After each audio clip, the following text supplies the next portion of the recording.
right, fire away. What are your thoughts of the game overall? I'm very disappointed. But not so much in the way your team competed. Hold on, let me. I think there was a follow-up to that one right there. Not, let me, I think that. Go ahead. Okay, go ahead, jump in here so you can help me out here, so you can help me with my thoughts. Well, but not so much, you said you were pleased in the way your team competed on. I was pleased that we played hard for 60 minutes. Now, a lot of it was sloppy, obviously. And, you only score 6 points and get shut out in the second half. But, your defense comes up with 4 big turnovers again. Probably lead the country in turnovers, I would imagine. Seriously, it must lead the country in turnovers, which is a really good thing. In this case, a lot of them were preventing scores rather than setting up scores, because a lot of them were in plus territory. But they were all big to keep the game within reach.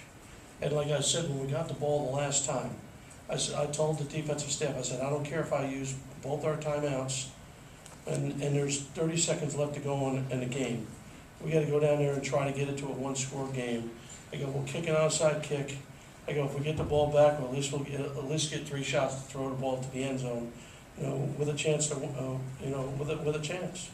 So, unfortunately, that's not the way it played out as we fumbled down there, down close. But I think that a lot of people, me included, but a lot of people wanted to see what Kansas was going to do, what Kansas football team was going to do in a game like this. And I think that you saw how hard they played for the whole game. We definitely made a major step in the right direction. I actually feel worse about this loss than I do about last week's loss, because you could see that it meant so much to them. You could see in the locker room it meant so much that they want to take that step forward. They don't want to take a step back. And they lost a game. I wouldn't say they took a step back, because they fought hard against a good team for the entire game.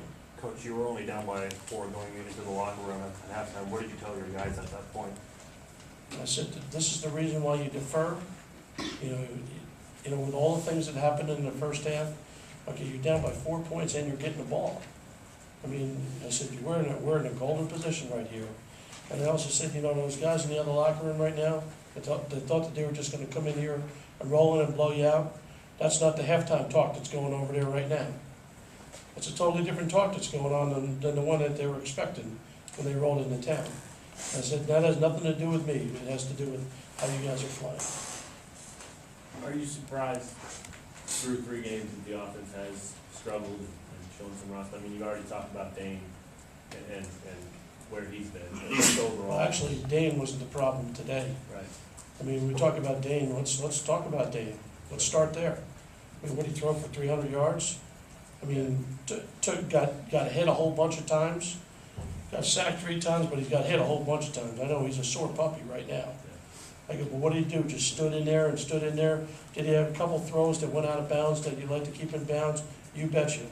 But there were a bunch of balls hitting him, right in the chest. And there were down the field throws, and there were in cuts, and there were slants. I don't think you look at Dane as the problem in this one. What's he look at? Well, when you played against a team like TCU, who only returned 1 defensive back from last year's team, one of the things you have to do is make some plays in the passing game.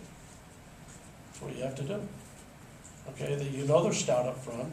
They're fundamentally sound. You have to run the ball enough.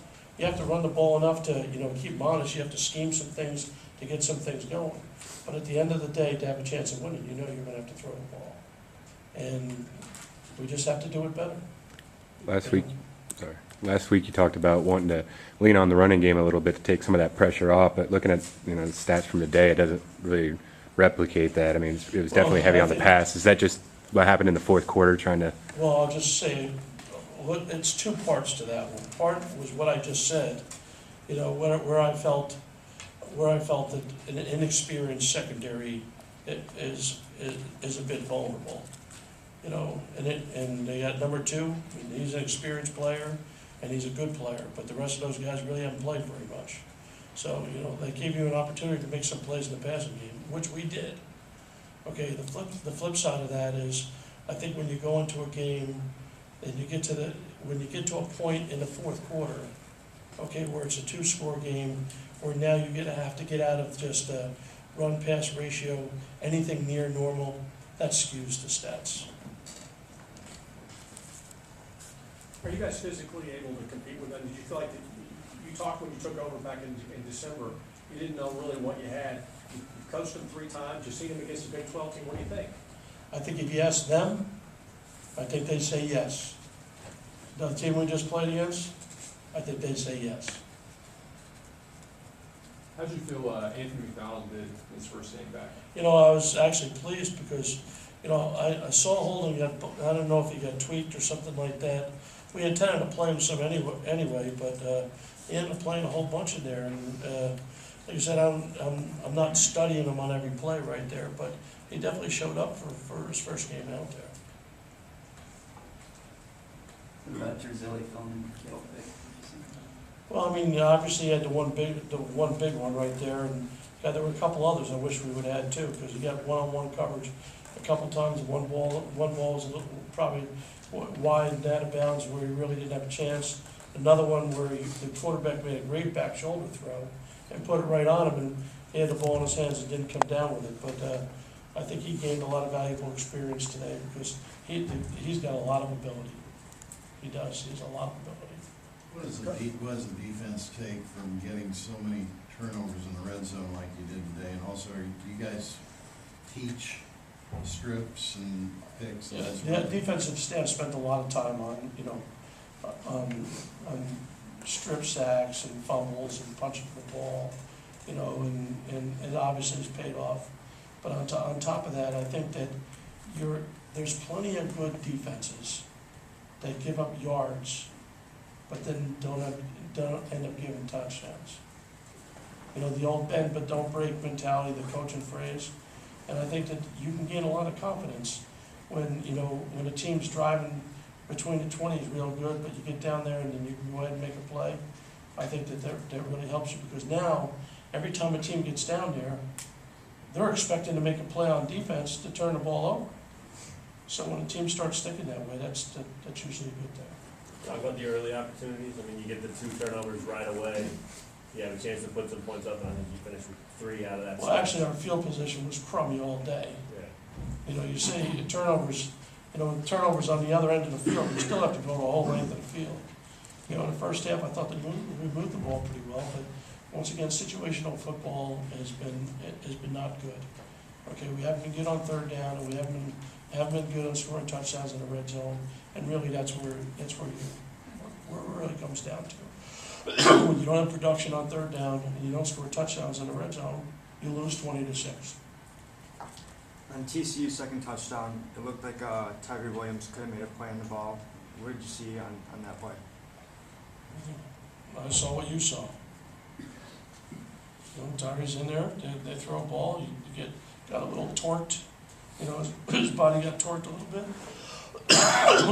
Where, you know, kind of looking for the ball and thinks it's here, but it's here, and the guy makes the play and gets it in the end zone. I mean, trust me, he's trying to make the play, you know, but I thought that his body got torqued a little bit and got a little bit out of position. The guy made a nice play. Is that more inexperience being a freshman? Pardon me? Is that more inexperience from his part as a true freshman? No, that's your body getting torqued in the wrong position when you're going to make a play. Wouldn't have made a difference if you were a senior or a freshman. When your body gets torqued in the wrong position, okay, we think it's here and it's slightly back over you, you know, you get out of position. He was in pretty good position to make the play. Okay, he was there.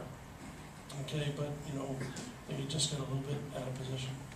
At the end there, the last time out, seemed like you brought your whole team together. I did. Can you share with us what that was about? Or? It was a teaching moment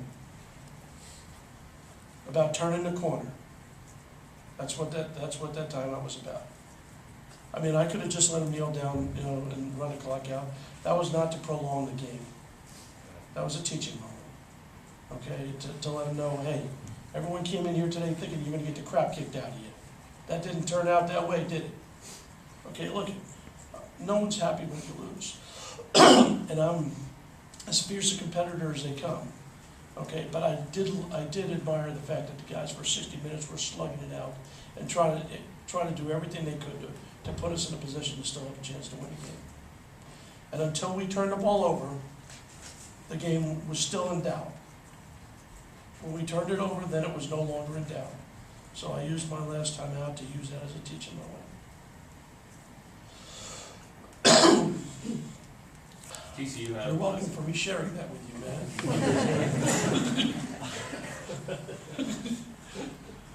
TCU had a lot of success running the ball in the first half. What adjustments did you make in the second half? You really cut down on their efficiencies? Well, we loaded up the front a lot more in the second half. You know, the only problem when you load up the front a lot more in the second half, you leave yourself open for those chunks down the middle of the field. So, I mean, there's always the give and take, you know, there's always a give and take. And that quarterback's a good player, and he's got good weapons around him. But I think, you know, I agree with you that our performance in the run game improved when we started loading it up in there. What do you think of Tony as a receiver? Obviously, that was extensive use for him there.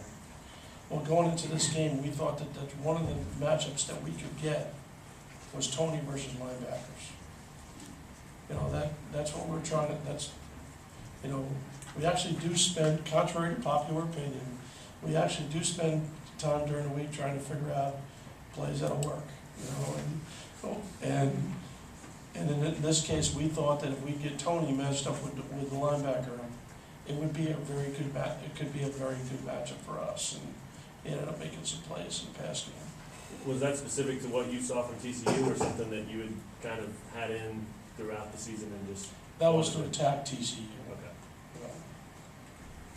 With Sims coming back, will he see more time at wide receiver, Pearson? No. Now, when you ask me if I'll motion him out of the backfield and throw it to him like a wide receiver, the answer to that would be yes. But Tony's a running back, he's not a wide receiver. Coach, I'm guessing by your reaction there at the end, talking to Casey a little bit, you were pretty impressed with the ball. I think they're a really good football team. I think the quarterback is good. You know, they ran the ball well. You know, I think they got a bunch of good receivers. I mean, I told the head coach, you know, before the game, and I reiterated to him after the game, that's not the same TCU team that everyone else because everyone else remembers TCU of leading the country in defense every year. I mean, they're strong on offense. That offense is going to present some problems for some people. I don't think there's going to be very many times the rest of the year where you see that offense turn the ball over 4 times. Who do you think they'll cause trouble to? I think they can compete with anybody. Anybody in particular? I don't care about anybody but us. I don't care about the rest of them. I only care about us. Only one school I'm worried about, and they're wearing crimson and blue. Everyone else I really don't care about. Is this loss tougher to swallow than last week? Pardon me? Is this loss tougher to swallow than last week? Well, I said that a few minutes ago, but I'll say it again. Okay, this one hurt more than last week's because they had so much invested in this one. Last week, I think they were kind of in shock because they're up a couple scores, things are going on okay, and we didn't finish the game. This one, they're grinding. They're grinding, they're fighting, they're clawing, they're scratching. They're trying to do everything they could to put themselves in a position, you're a little bit behind, then you're a little bit more behind, okay, but you're hanging in there and you're hanging in there. And, you're fighting right to the end of the game, and, I respect them. Does that, obviously that applies to the whole team, but can you just talk about Dane and when he's getting hit and guys are dropping balls and things aren't running smoothly? What was his demeanor like, especially with all that pressure? There was only one time in the game that Ron and I both got a little frustrated because, sometimes people go like, oh, well, they do this, we don't do that. We don't do it at the quarterback position, we don't do it at the receiver position. Those receivers didn't want everyone to know that they were open, that you didn't throw to them, they're like this, like that. Okay, well, we don't do that, so I think the kid took a lot of hits, and I think he's very sore, and I think he hung in there very, very well. you know, that was a marked improvement in my eyes. And he was playing hard. How can you do a better job to protect the quarterback? Well, see, when you get down, it's a little bit different. You gotta pick your poison, okay? How much protection do you wanna give? I mean, I can get the quarterback not hit at all. Okay, but then you're only gonna release 2 or 3 guys free released. And then it's a question of whether or not you can get anyone open to throw the ball. I mean, he might be able to stand there, but stand there with no one to throw it to. So you have to kind of pick your poison. Like a lot of people go empty a lot. Well, empty a lot gives you more people to throw to. You got 5 guys out, free release. The only problem is all you got is your 5 linemen blocking. There's no one to help right there. So you gotta manage between protection, and how many people you want to, do you want to release 3 free release, and block with 7? Okay, do you want to release 4 and block with 6, or you want to release 5 and block with 5? That's what you have to decide. Dayton was really efficient in the first half and got hot on that last drive too. There was a little stretch in the third quarter where the passing didn't quite click as much. Was that an adjustment TCU made or just things not quite? Actually, we were really close on a bunch of plays, is really what happened. I mean, we're really close on a bunch of them, you know. It wasn't like the first 2 games now. I mean, there was some plays we made, and there were some plays we definitely left out there. Dane got out and ran a little more than we've seen anyway. Was that something you guys talked about, or? There was only one by design. There were some others that weren't exactly by design, needless to say. You know, I'm not, you know, I don't exactly look at him as the fleet of foot, you know, let's pull the ball down and run it guy. You mentioned market improvement in his play. How tough is that fumble on him? Bad. And bad because of ball possession, or bad because he's just trying to make a play. You know, he's just trying to make a play, and when you're trying to make a play, it's your job not to turn it over. Like last week when we threw that interception at the end, he was just trying to make a play, but sometimes the best play is to throw the ball away. And in this case, he runs the ball, if we hold on to him, we still got another down, and we got a timeout left. So if the ball's on the 1-yard line, I can call timeout and call another play. So we gotta hold on to the ball. Coach, talking about your players, can you take a moral victory away from this, or do you not believe in those? It doesn't exist. There's no such thing.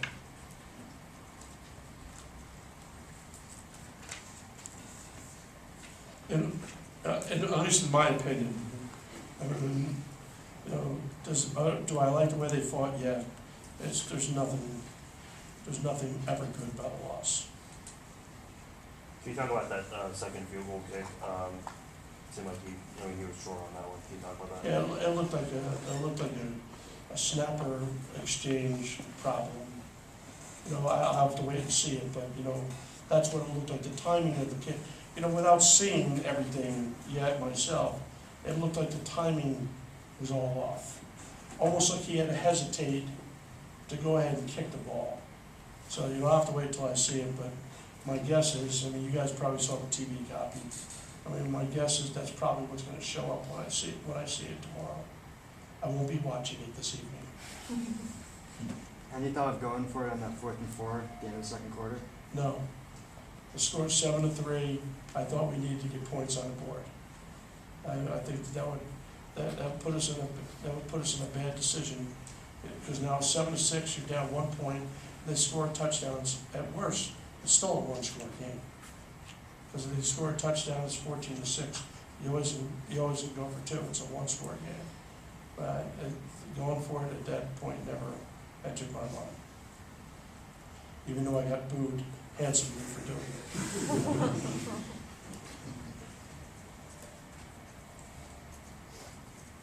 Any others? All right, thank you.